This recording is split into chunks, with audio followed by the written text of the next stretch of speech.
Good morning and welcome to the webinar for students, let's say starting students for academic year 2018.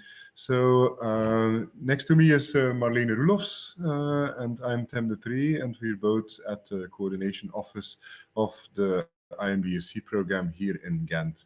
So the aim of today is that we go through a number of general slides and general information, let's say, in which we introduce you to some background, the current status also of the program, and then mainly also practicalities you should prepare for example, and that are important for the start of the academic year. So during the presentation, also after the presentation, you can ask questions, yeah, and you will see that the bar to ask, or the URL to ask questions on is will be presented during the slideshow. If you logged in with your IMBRSea Gmail accounts, which you received last week, you can also ask questions directly on the YouTube channel. So there's two ways of asking questions. So I suggest that we now start first with a general presentation that we prepared with some practical elements that should help you for preparing for your start of the IMBRSea program.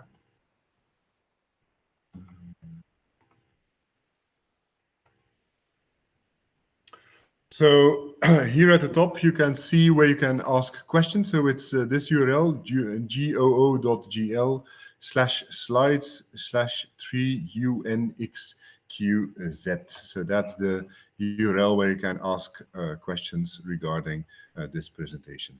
So what is the something on the IMBRSea background? We would like briefly to say something on the selection and enrollment procedures, where we are.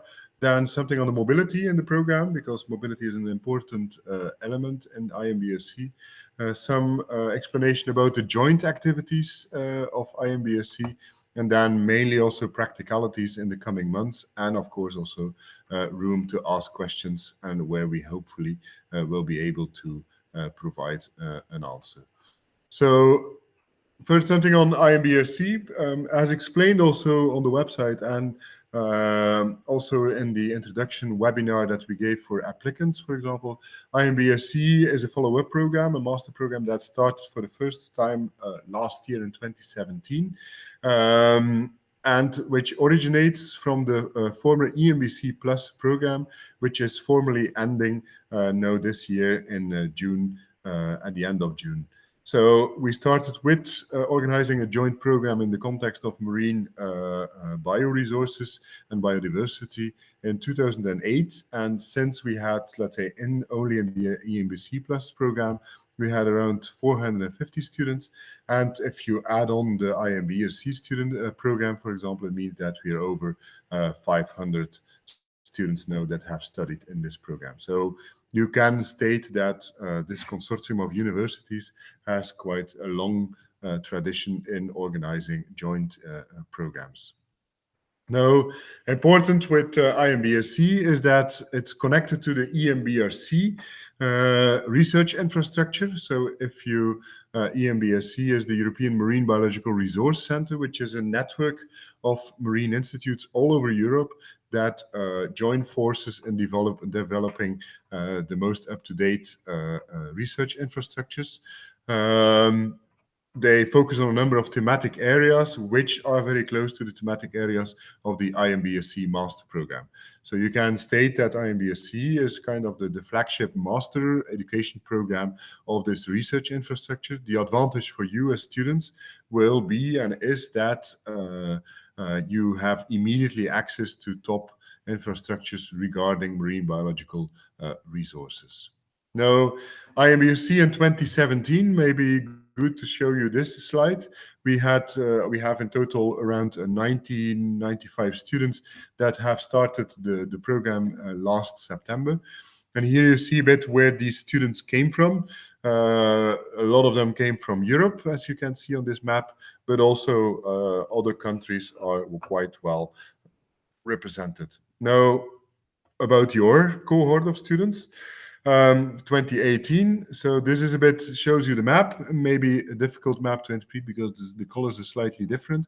But what you see here is that we have, especially for Latin America, for example, but also Asia and Africa, for example, we have a steep increase, let's say, of the number of nationalities that will be represented in the program. So for the moment, a total of 103 students will start the program. 22 of them were selected for an Erasmus Mundus scholarship. In total, 81 decided to continue the program on a self-paying or alternative funding basis. We have 43 nationalities currently in the program. 53 students come from the EU, but 50 students come also from outside the EU. So it means that we have quite a nice balance in terms of EU students versus non-EU students. The top countries for the EU are Belgium, France, Germany, and Spain. And then from outside the EU, the top country there is the United States with 10 students that will start the program. If you look at specialization tracks, let's say the specialization tracks that is closest to the former IMBRSea program, Applied Marine Ecology and Conservation, is the most popular one with 60 students that indicated to be willing to start this program. And then we have the other 4 specialization tracks, which are around 10, 15 students that are starting in this track. This means that, let's say, with 8 students, let's say at the original application stage, there were only 4 students that indicated production. But now with 8 students, we can offer all the specialization tracks that are listed there. Okay, if we look at the first semester universities, for example, then we see that 37 students will start in the University of the Algarve in Portugal. 13 students will start in Brest in France. 37 again will start here in Ghent in Belgium, where we are for the moment. And then 16 more students will start in Oviedo in Spain. For the Algarve, for Brest, also for Oviedo, this is the maximum of number of students that places that are reached. So if there would still be some European students that are willing to start the program, the only option to start the program is Ghent for the moment that is remaining. Here below, but I won't go over it, you see, let's say, an overview of all the different specialization tracks at the second semesters. There we see, for example, that a lot of you have selected for the moment Italy, the University of della Marche, to go for the second university. More than 40 students for the moment want to go there. So, but regarding the second semester mobility, a few more words in a minute.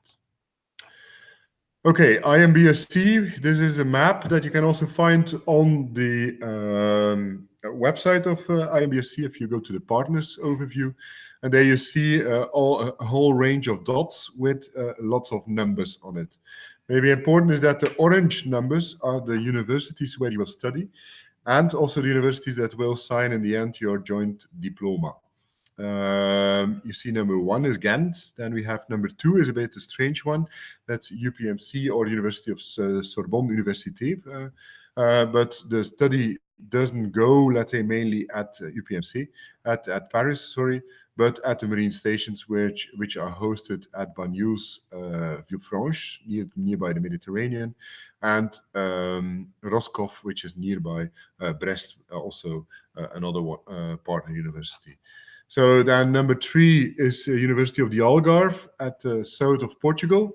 Then we have the University of Oviedo, which is number 4 at the north of Spain.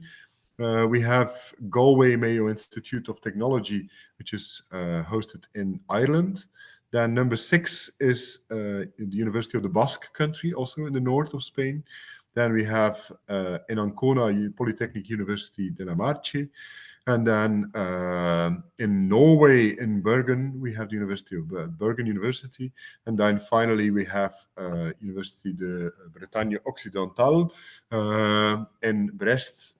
So in Brittany, it's in the last joint of the last university that is offering courses in this program and is also signing the final diploma.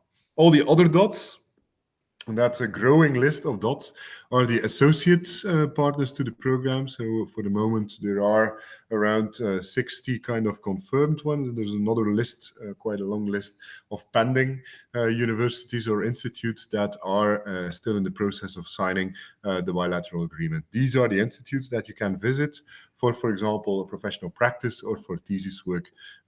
So also important partners as they offer something like in total 42 credits of the total 120 credits of the program. This scheme is a scheme you should know by now by looking at the website, by closely studying the program. And it's a scheme that shows you the full program and how it's organized and what kind of mobilities there are possible. Now, important is that scheme is the orange blocks, which are common for all students. So independently of the specialization track you're choosing, the orange blocks remain exactly the same. So remain the same in terms of evaluation criteria, in terms of organizational elements. So we start first with the fundamentals module, which is a module which is organized during the first semester. And in terms of courses, is exactly the same independently from where you take the program. Then you choose among each of the 5 specialization tracks, and depending on that, you will choose in the specialization track, you will then choose again for a specific university where you will follow that specialization module. Then the end of the year is closed with a professional practice where individually you will go for at least 6 weeks to a place, to an institute, an associate or a main partner, where you will learn what it is to work on the regular work floor, what it is to work as a marine as a marine scientist. Let's say for the moment, the students that enrolled this year in the program are actually busy in this part of the program. Then end of June, there is an annual symposium where all students of the second and the first year gather, where there is a number of workshops organized that, and also where the theses are defended, and also where the professional practice experiences are presented. Then we start the second year with a joint school, where we join at a certain central location in Europe, and where we organize a 10 days school where you work jointly on a number of research topics. And then this joint school is followed up by, again, a thematic module of 18 credits, again, at certain partner institute. So if you choose, for example, for the production track, it means that in the second year, you can choose between University of the Algarve in Portugal and Bergen University in Norway for following that specific specialization module. So important is that you stay within your specialization for the mobility of your, for the full duration of your program. Then during the semester, we organize also kind of an online course where that is focused around data management, science communication, and science and management, project management. And that is a good preparation for your final thesis. Then finally, there is a thesis organized for a full semester that is then presented during the annual symposium. If you go to the website, you can also find, let's say, a scheme which looks like this, where you can click on each of these elements and find more information on the courses that are within, or how the practicalities are organized around it. So if you click, for example, on the specialization track on management of living marine resources, the hashtag management specialization, then you will read the learning outcomes. You will see, okay, the mobilities that are involved. And you can also immediately see, for example, what are the employment sectors which we are preparing you for when following this specialization. Now, a few words on the selection and the enrollment procedures, the process. So the deadline, the first deadline was the 30th of March. We received in total 385 complete applications, which is really a lot. And these were reviewed by the selection board. So in the selection board, we had representatives from Sorbonne University, from Oviedo University, from Bergen University, and from Oviedo University, and also finally the Polytechnic University de la Marche in Ancona that were involved in selecting and evaluating all the applications. On the basis of that, we made a shortlist, let's say the top students that were selected for an Erasmus Mundus scholarship. And then also we had some students that we informed, okay, you're eligible to start the program, but you were not among the top students, but still, if you wish to continue, you can continue. And in total, we can say now that we have in total 103 students that continue. That's including the scholarship students, so around 80 students that are actually continuing the program. Maybe a small, let's say, addition. So 16 non-EU, we say, that's not totally correct, because we had also 2 more students or 2 more scholarships we could offer for specific regions. So that's how we get to, in total, 18, and formally 22 students thus that get a scholarship. So you all received already electronically a letter of acceptance by the consortium. And normally in the coming days or weeks, you should also receive the final invitation letters for each separate university. That these are then sent to you, to your email addresses, by each individual university where you will start the program. For those students that need a visum, yeah, it's important that this letter, for example, yeah, and you will need a visum. Yeah, it's for this starting university. So if you indicated to start at University of the Algarve, you will have to ask for a visum to go to Portugal to start the program. So don't ask for a visum for the coordinating country, but for the actual mobility. So visa arrangements are really related to the mobility you follow within the program, and less to the, let's say, where the coordination takes place or where your credits are finally achieved. In this sense, maybe good for those students that need visa, for example, keep in mind that to get visa, it takes quite some time, and there is a lot of administration involved also during the program. So in that sense, we have recommendations from former students that if you keep your mobility less complex, it will save you a lot of time and also, for example, money in order to get your visa. So keep that in mind when you select, for example, your mobilities in the program, that you keep it simple in order to save specific difficulties during the program. We have communicated to you already that you have an IMBRSea student page. You have all used that one. What do we use it for? It's for communication. It's a communication tool for administrative program matters. So we do not communicate via this platform about courses. So you have kind of applied to the program via the same system in which we keep this information. But it's also, let's say, the place where we keep on being active with you or being, let's say, in touch with you regarding all the administrative elements. Also there we keep a repository of the formal documents, so invitation letters, and let's say others, insurance documents, for example, will all be made available right there. So that's kind of important. Also with the new EU regulations, let's say, on privacy of data, for example, and data protection. Yeah, we will also make available, let's say, all the data that is in there. Yeah, you will be able to consult it at any time, which is one of the elements that is important with the new data protection. So there you can have an overview of what data we are keeping about you, and also you have the possibility, if there's things that are not correct, you will have possibilities at any time to request a change, to make a change to the data that is there. Okay, important in the enrollment process, there is some deadlines. So you will have to send, and that's also clearly that's also clearly mentioned on the website of IMBRSea. So you will need to send us the legalized or certified documents. Check what kind of legalization process you have to go through, yeah, before the start of the academic year. Else, you will not be able to be enrolled in the program.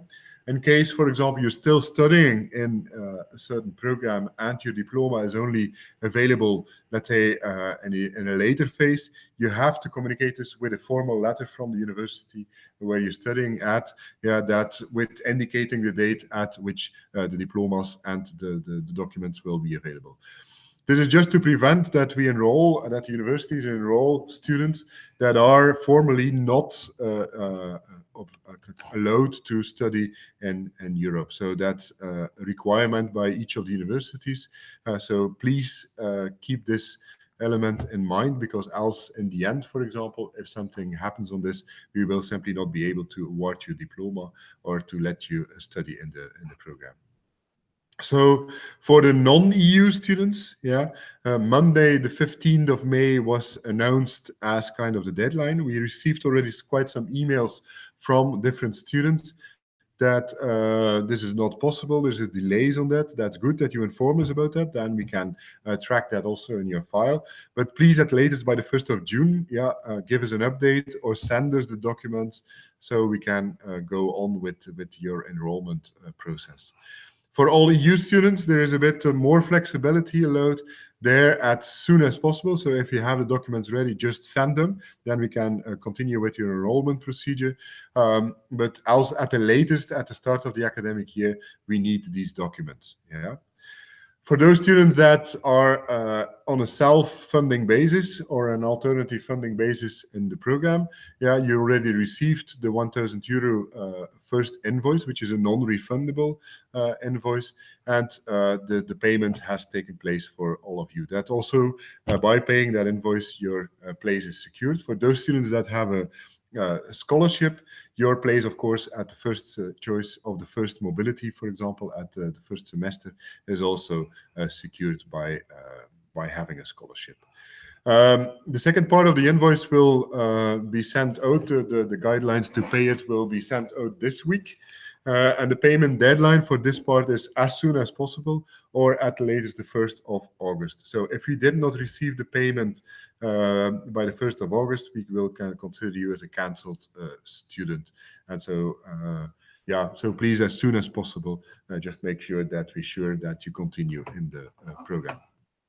So from the first semester universities, you will, from this month onwards, receive information, practical information, welcome emails, documents, all this kind of information from this month onwards.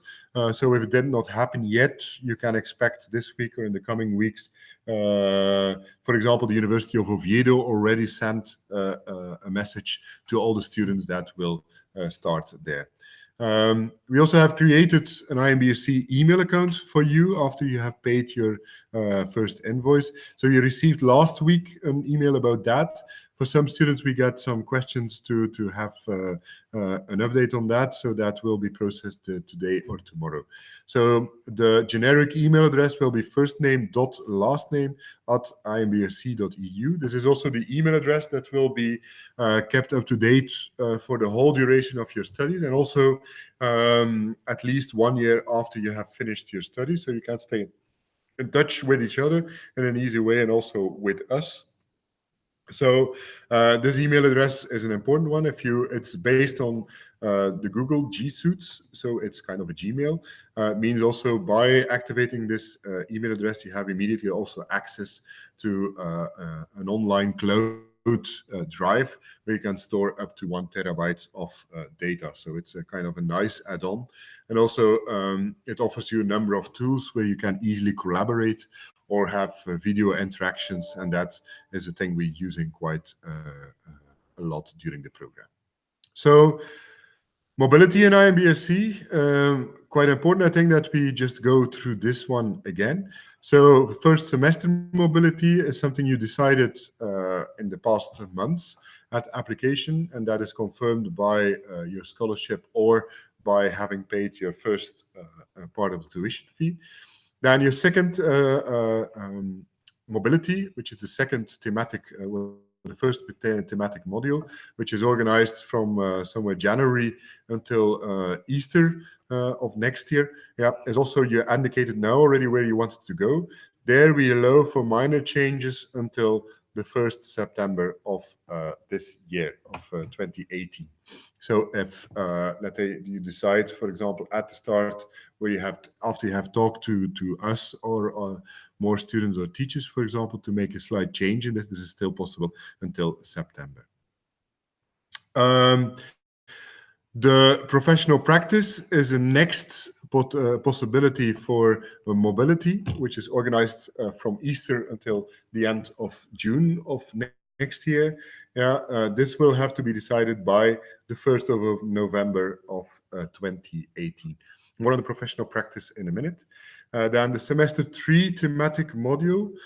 So that's already, we're there already at the 2019, let's say autumn. There you will have to decide that mobility by January 2019. We explain also the procedures on how to do this in a later stage. You have now already indicated where you want to go, but there is still a possibility until the 15th of January to make a slight change in this. Then finally, your thesis, for example, where you want to go for your thesis is something you decide by the 15th of May, so by the end of the first academic year. And that's a mobility which is approved during the annual symposium. And then at that occasion, we can also kind of start making the formal preparations for your thesis.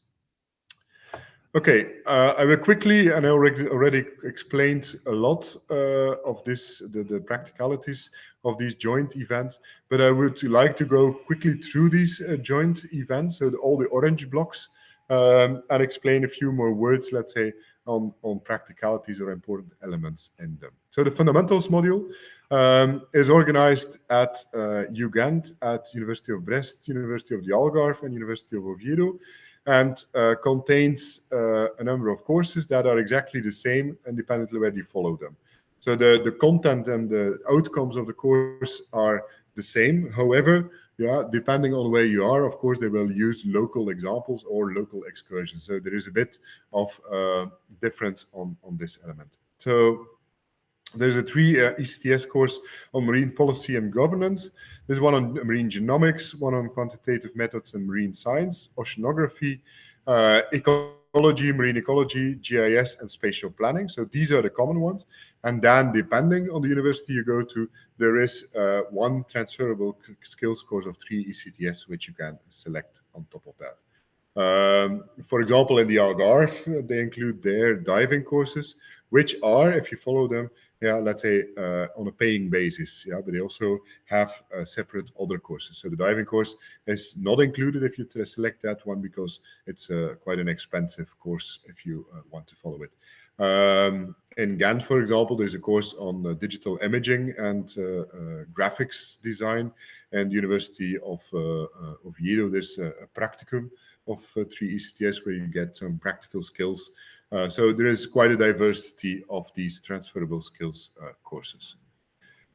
Brings me to the next general module. Maybe important before I continue is that in the coming month, you will also receive for each of these courses kind of an update of, okay, the requirements you have to, the knowledge requirements you have to fulfill to in order to be able to follow this course. So we will send you for each of these courses kind of a suggested reading, or just making sure that, for example, for the quantitative methods, that there is a list of things you should have studied on yourself already, or in a formal program before you will be able to follow this course at a good pace. The same for marine genomics, for example. There's a number of basic concepts you should know before starting this course, and we will provide you with some background reading that you can do before starting the course.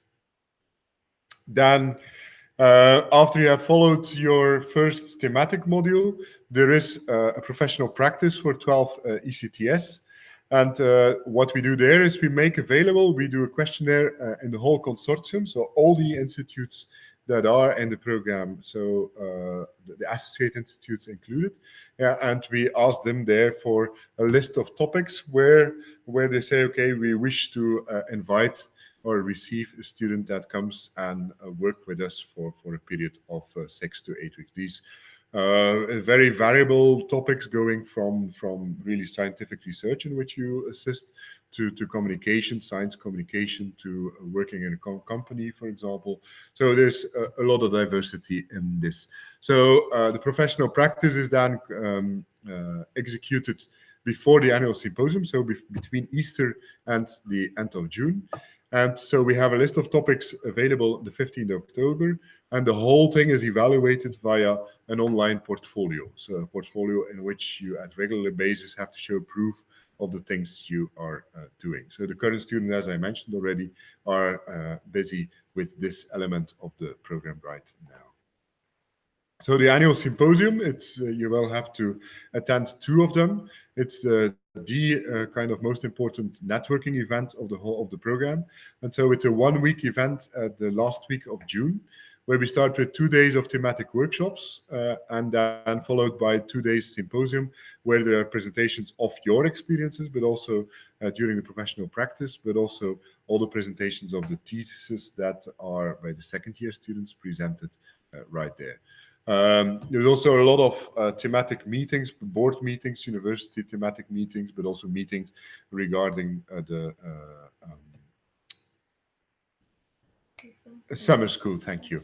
Yeah, I couldn't get to the word. Important for the annual symposium, if you keep in mind, for example, the budget you have to foresee, is that there is no extra cost foreseen for attending. So accommodation, food, and participation are included. However, the travel is not included. So we try to organize it at a central location in Europe. So this year it's organized here in Belgium, in Ostend. And we just made sure that this is a location which is easily reachable by all different means of public transport. So once you have arrived, let's say, during the whole event, there's no extra costs you should foresee. Same regarding cost for the joint summer school. So it's mostly it's organized in Sweden, in the Sven Leuven Center for Marine Sciences in Tjernö. So there again, let's say the travel costs are not included. But once you're there, for example, the accommodation, the food, all the research experiences you do, the boat time, all that kind of thing is all included in your tuition fees. So the content during the summer school, it's a number of lectures, but it's mainly research. There's lots on data analysis, documentary movies, science communication training, field experiences. So it's very diverse schools, where so that next August, for example, we will have 2 of these that are organized, and where we will invite you also to follow up the blog that we can maintain, and where you will be able to see how things are happening during that event. Then the thesis preparation course is an online course. It's an online course where that is followed during the 3rd semester. Yeah, there's elements on science communication, information management, how to write a research proposal, how to communicate your data, and so, but all this related actually to the final thesis, so that we try to prepare you in the best potential way to everything related to the soft skills, as they often call them, related to a thesis subject. So when then finally you have your thesis research, which is organized during the 4th semester of the program. It's a personal research experience, and it's at one of the IMBRSea partners, main or associate. And then aim is that you write kind of a publication manuscript as the outcome of this research experience, and that you also present it in the format of just an oral presentation during our annual symposium. There's a clear guidelines also an evaluation framework, but I don't think it's already important at this stage that we go into much more detail on this. So practicalities in the coming months. First of all, submission of paper documents, very important. Send them to the coordination office. You find the details, you have received them by email, but you also find them clearly on our website.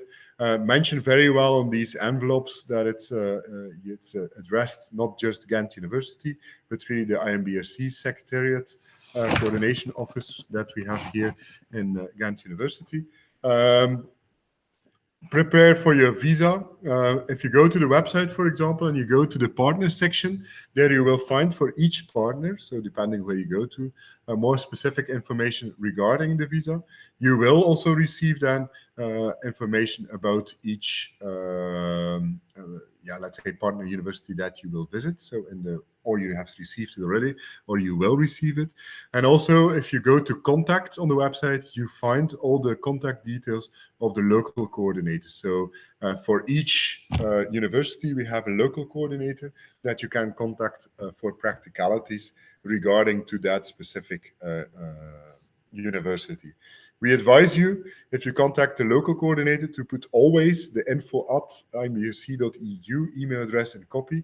So in that sense, we are aware on the questions you're asking to specific universities, and we can also follow up just to make sure that preparations are on track or that emails are properly answered as well. So preparations for housing and accommodation, again, depending on the university you go to, the procedures are different. Again, on the website, if you go to the website, to the partner information, there you find specific information on the housing. And again, each university will give you an update on how to proceed regarding housing. Housing is sometimes is quite different from university and from country to country. Some universities offer university accommodation that you just have to register for, while for others, it's mainly on the private market you have to search. In the end, what we see is that everything just works out fine by the start of the academic year, but please foresee at least 1 week, I think, or 2 weeks before the start of the courses, in order to for just install yourself and make sure you have all the practicalities arranged. Then regarding to insurance, so by enrolling to the program, you're insured during all the study activities. So so if you go to the university and also go home again, let's say, home meaning your room at a specific university. Yeah, for all these things, you're insured, so no problem to that. If you want, on top of that, and some universities, for example, in France, it's required to have, and for the visa application, it's also required to have a health insurance.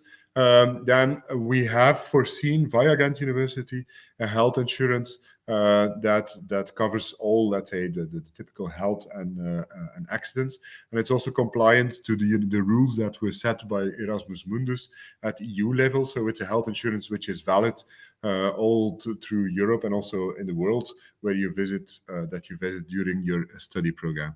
So the cost of that health insurance is 88 cents per day.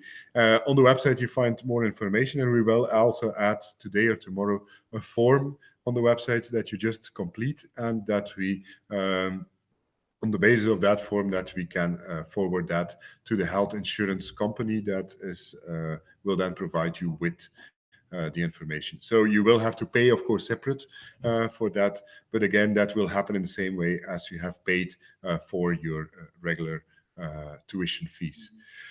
For the Erasmus Mundus students, this health insurance is also included in your scholarship, so you don't have to register for that separate health insurance. Important is that you keep in mind the deadlines and the key dates. On the website, we have a section with key dates and with deadlines. So each starting university will have a start date. They will communicate that clearly. You can, for the moment, base yourself on the information that is for the moment on the website. But this week, there will be an update on that. So if things change, for example, you will be informed about the actual start dates at each university. So some final notes then about communication.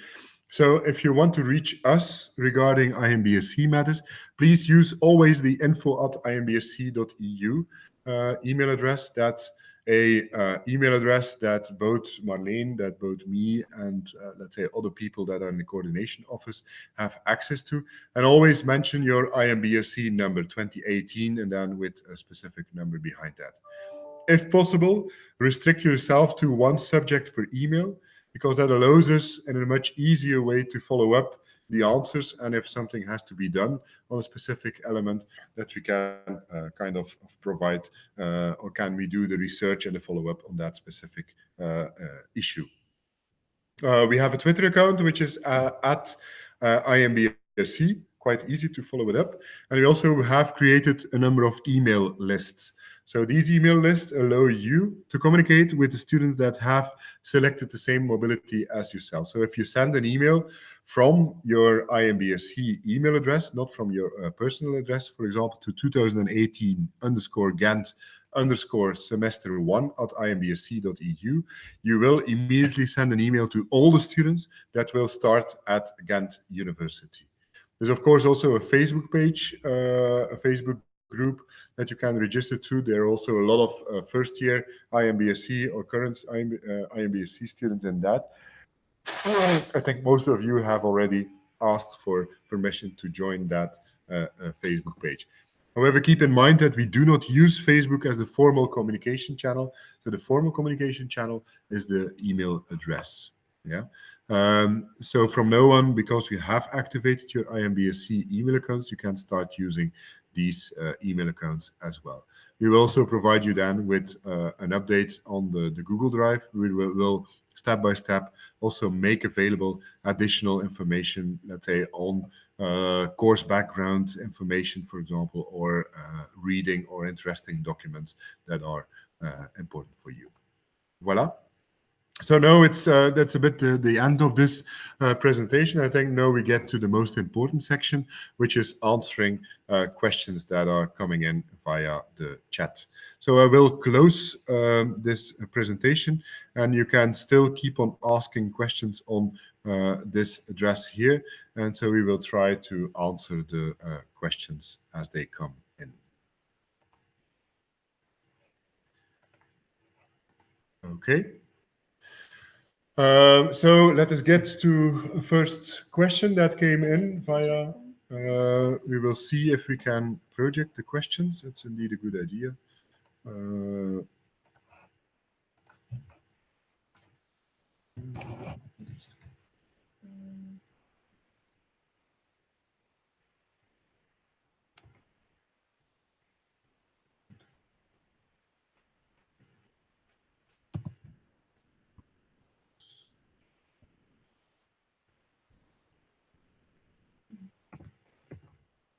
We will project the questions.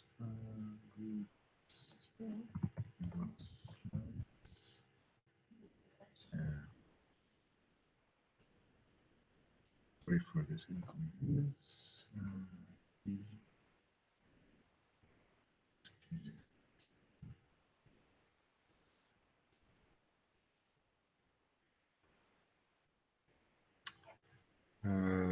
Let me present again my screen so you can see the questions that are coming in. Okay, so first question is from Catalina. Good morning. So I'd like to ask, when is the last day that we changed the mobility track? As I mentioned during the presentation, you can, let's say, the first semester mobility is in theory is confirmed. Let's say Algarve will not receive more students. The only possibility still to change to is Ghent, yeah, but in principle, let's say it's only on with specific reason that we can still change. And then for the second semester mobility, as mentioned there, you can still change until the start of the academic year. Then we have a second question from Marine. Good morning. I have a question regarding university where we choose to study. Do we need to enroll in the university itself, or do we need to be enrolled in the IMBRSea program? Yeah.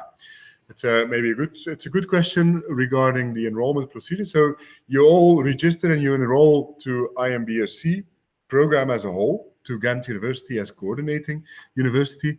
And on the basis of that, we inform the universities, the partner universities, that you will be a student there. And automatically, you will also be enrolled to these universities where you practically go. Some universities will ask you to complete again a number of forms, yeah, to collect some data that you have maybe already submitted to Ghent or to the IMBRSea program. But yeah, that's the regulars and local procedures. But you are thus always enrolled at Ghent University, very important. So the whole duration you're enrolled at Ghent, but then depending on your mobility, you get additional enrollments automatically at these universities as well. The next question is from Katharina Leep. So good morning. Are the application results from 2018 be published on the website? So what we can do on the website, similar as for 2017, if this is needed, we can publish the the locations where students come from, for example, this kind of statistics, and also the numbers of those students that have registered. So we are not planning to have names on the website, just kind of an overview of the total number of students, for example, and some background information. So that's the only things we're going to publish on the website. So no names. Could be an enrollment. I'm still enrolled at another university because I'm currently writing my master thesis that I want to defend in January. So an answer on that question, I don't see a problem in that sense. Let's say the only tricky thing here will be that we need documents, formal documents, as soon as possible before the start of the program. So if you still have to, but in theory, I think you will have already your bachelor degree obtained. So, but I think for these personal questions, very specific questions, it's better to contact directly on via email or via, let's say, phone if you want to have a direct answer on that. Can we contact ancient students in order to ask questions to them and sharing experience? The easiest way to contact, let's say, former students or current students is via social media. That's why we have a Facebook page. Yeah, but all the current students also have a email address, same as you, for example, first name dot last name at IMBRSea.eu.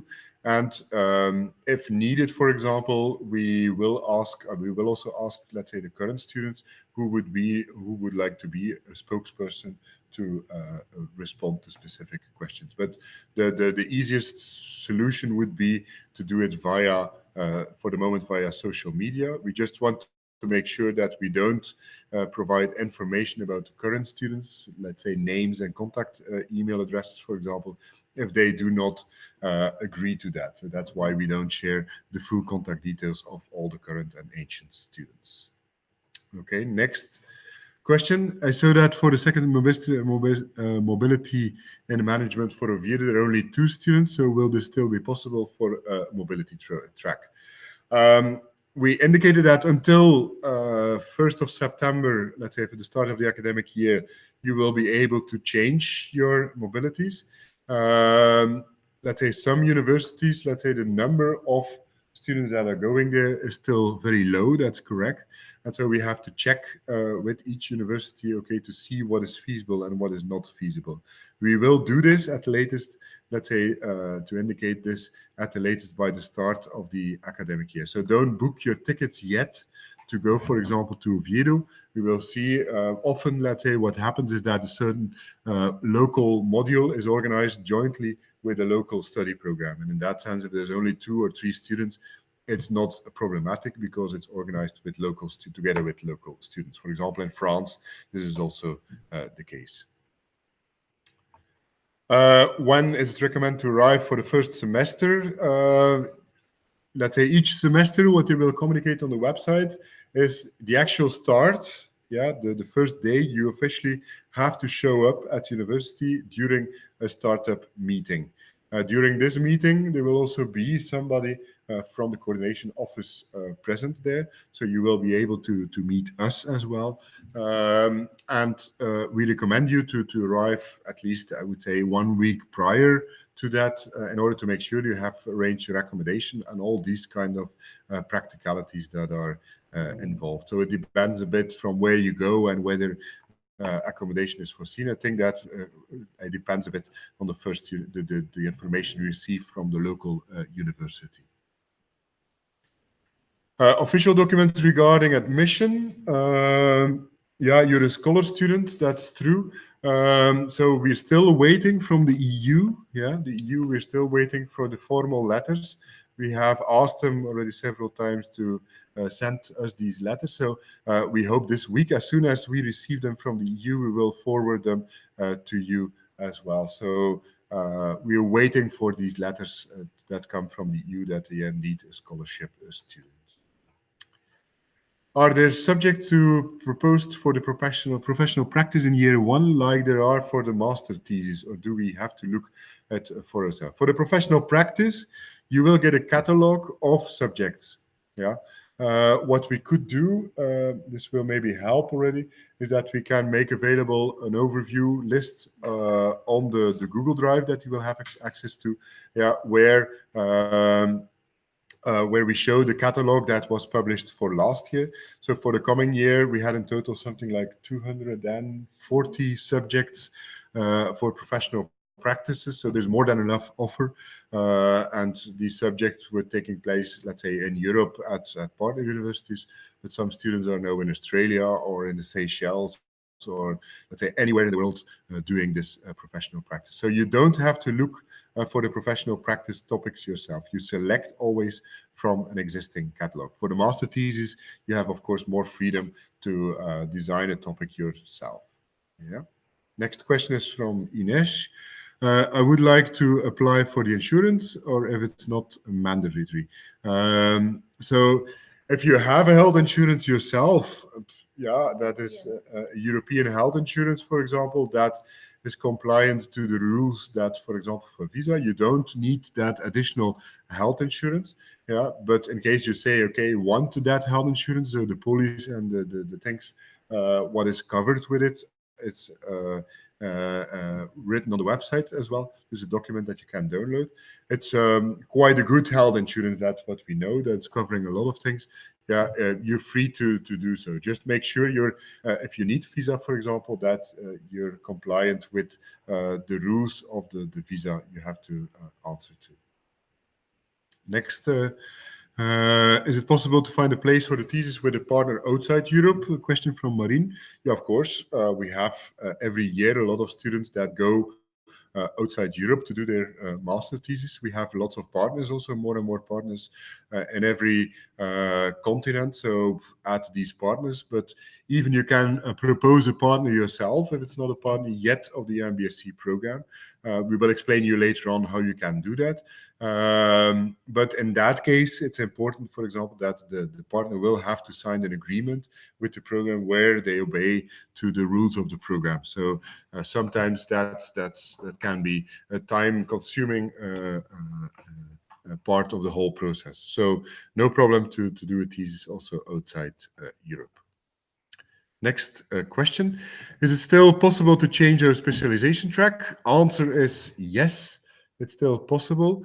As you can change your mobility in the program until the first of the start of the academic year, it also means you have the possibility to make a change to your specialization track until then.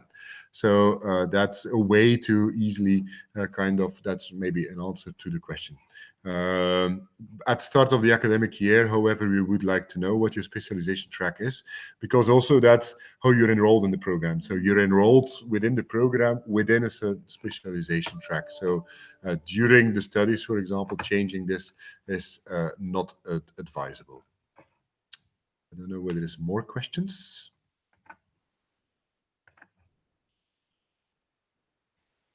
Maybe you can check on the YouTube channel whether there's questions on the chat there. Yeah, we have some questions also on the chat on the YouTube channel. We first will have a look at those. Okay, something on delays of diploma legalizations. If there are delays on this, please inform us as soon as possible. Very important. And also provide us with a document that show why there is a big delay. So a formal document that states how long things will take, so that we can send this to the admission office of the several universities, because just based on an email that there is delay, they will not believe that there is a delay. There has to be some kind of a proof for that. Another question is from Kim Ludwig. For which semester can we apply for an Erasmus scholarship, and at which university do we need to do this? Maybe a very important question indeed for all students that do not have an Erasmus Mundus scholarship. So when enrolling in the program and when studying the program, you have also the possibility to use regular Erasmus funding. You can, let's say all students can apply at the first semester university for an Erasmus grant for at least the third semester, so the mobility in the second year. You apply at the first semester university. However, it's important to keep in mind, yeah, that the rules and how to get such a the rules and also the chances of getting such a scholarship, an Erasmus scholarship, are quite different depending from university to university. Also, the deadlines are different. So, in some universities, for example, in Portugal, selection is done on the basis of your study results of the first semester, while in Ghent, selection is depending on the number of available places, let's say. Also, the chances at different universities are different on getting them. So ranging from 10 to 15% of having a chance to get such a scholarship up to 90% at several other universities. On the website, again, there is a page that gives some more explanation on, let's say, what are the deadlines and, okay, what are the chances of getting such a scholarship to go to study, let's say, within the program. Note that these scholarships are not huge ones. Yeah, it's only for around 3 months, and let's say the budget is something between 250 and 400 euro to study in such to get such a scholarship. Yeah. Can we still apply for mobility grants in the future? So the Erasmus mobility grants are the ones I just commented on. Yeah, for Erasmus Mundus grants, for example, it's not possible to apply for the second year for an Erasmus Mundus grant. So the grants from Erasmus Mundus are for covering the 2 years. Which documents have to be sent by post? I think that's clearly mentioned on the website. First of all, check the website and how to proceed on that. If you're not sure, again, we kind of repeat it here again. It's yeah, maybe Marleen, you can comment on that. So the documents you need to send via post is a legalized copy of your diploma and a legalized copy of your transcript of records. And that's it. So no CV, only the diploma and transcript of records. Yeah. Then visa application, should we apply from the country where we are starting? Indeed, as I mentioned during the presentation, if you are going to study your first semester in Oviedo, you will have to apply for a visa to go to Spain. So that's, then we have a final question on the YouTube chat from Jens van den Boer. You mentioned that courses of UPMC mostly take place outside of Paris. Where would it be then, and where would we have to find accommodation? Yeah, so you will be able to study at UPMC for your second and your third semester. And then accommodation there is offered at the marine station itself. So they have accommodation at the marine station, which is automatically booked for you. So no need to go and find additional accommodation. Yeah. Let me get back to the question and answerings from the other question and answering. Which are exactly the legalized documents we should submit? Just a copy, yeah, indeed, as we mentioned already, a copy of your diploma and of the transcript of records. For the scholarship students, a question then on how the fees are paid, let's say. So the participation fees are immediately paid directly within the program. It's not that you receive them first and that you pay them back to us. And then for the scholarships, they're paid on a monthly basis.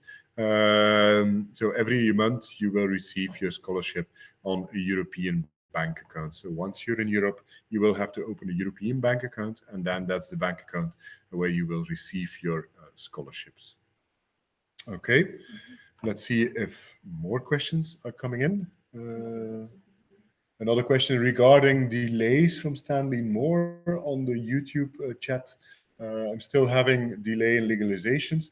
So again, just send us a formal document, a scanned formal document that indicates clearly why you have delay, and that states, okay, from the office where there is delay, for example, how long the delay would be, so we can also inform the admission offices at the different universities. Yeah. I don't know whether more questions are coming in.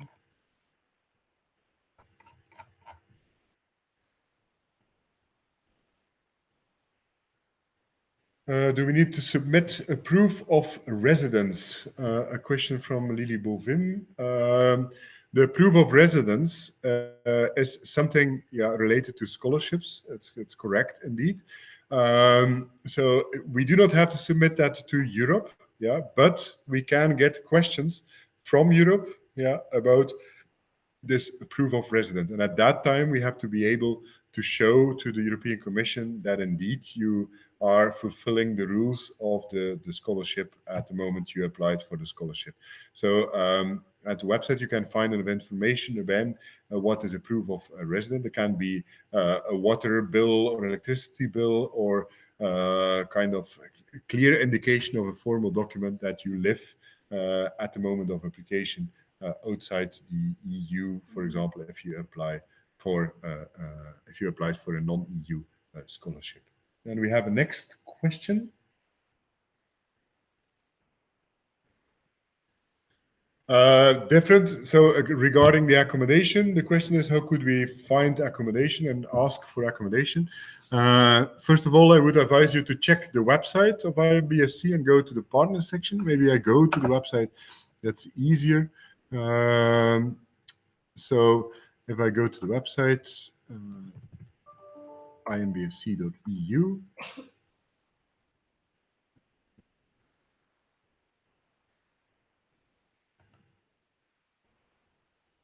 if you go there, for example, to partners, yeah, there you can, for each of the partners, if you select on the partner, if you click the partner, yeah, you can also see general information, but then you find on housing, yeah, number of, you see something on interesting services, but also you find, for example, regarding visa regulations, things you should know. So accommodation, services, visa, also exams, for example, how are exams organized at a specific university, it's also found there. So go to the website, go to About IMBRSea Partners and click on the partner you need that information for. So that's kind of an answer to that question, I believe. If we apply for an European insurance card, do we need to register for the insurance in order to cover further problems? No, if you have a European insurance card, that should be sufficient for the health insurance during your program. But so the health insurance, we have the add-on health insurance. It's just a health insurance that is able to cover, let's say, all kinds of additional things, or that you're free to register for if you do not have a health insurance yet. So you can, of course, also register for other health insurances. So just it's an obligation from Europe that we have such an offer of a health insurance that is available. So that's why we have also the offer available. Do we have to send the TOEFL score report by post? No, you don't have to send it. Just uploading it to the, let's say, to your student page is more than enough if you did not upload yet. So an electronic copy of that should do. We try to limit sending official documents as much as possible, and to have as much as possible paperless procedure. Yeah. Let's see. Yeah, there's a question from Stanley Moore related again to the scholarship. Does it entail the transportation from current place of residence? If you have a scholarship, you receive also, at the moment you arrive in Europe, you will receive also a mobility budget. Yeah, and that mobility budget should be enough to cover then the cost that you have had in order to get to Europe and to the study place. So when you arrive in Europe, when you have opened your European bank account, the mobility budget will be paid to your account. So the amount of that mobility budget depends on the distance from your home location to the study location. So it's not that we can set here that you receive X or X. So it depends on that. If you want to be sure how much you receive or will receive, you can again ask in a personal email to the coordination office. Yeah. The procedure of buying travel tickets for Erasmus scholarships, yeah, it's something you do yourself, indeed. So and it's not paid prior to arrival, because simply we can only pay to European bank accounts. So what you do is you buy the ticket, yeah, and as soon as you arrive, and then it's you have your European bank account, you will receive the mobility budget on it, and that is more than enough for that. For the accommodation, yeah, you follow exactly the same procedures as the other students. So you request for accommodation, and from your monthly scholarship, you will be able to pay that accommodation, so the accommodation fee. So that's how it's arranged. Let's see if more questions come in. For the moment, not. Maybe important also is that I will just switch off the. Okay. Maybe important is also that we will make this video available on the website, so on the YouTube channel. On the YouTube channel, you can also find, let's say, other webinars from the previous years. Important, if you watch these webinars, yeah, of course, they hold a lot of information, but of course, it's outdated information. It's outdated information. It's information that was provided for the last cohort of students. So if you watch a webinar, for example, of studying in Norway and during the second semester, keep in mind that this is information that was for the current cohort of students that is now going to Norway in next autumn. And that for you, for example, practical arrangements will change. So those webinars are far from kind of formal things. Yeah, so if you saw something that was an arrangement for previous years, it's not necessarily also an arrangement for your cohort. We will always mention your cohort, so your cohort 2018. We will always mention clearly the 2018 indication to information that is relevant for your cohort. Yeah. Course starts, as mentioned already, course start is indicated again on the website. So if you go to the section on key dates, there you can find an overview on the dates, the starting date. And this week, we hope to have all the information of each university to make sure that the correct information is indicated there. So for most of you, it's early September that we start. For some universities like Ghent, for example, it's only the second and third week of September that activities are starting. Okay.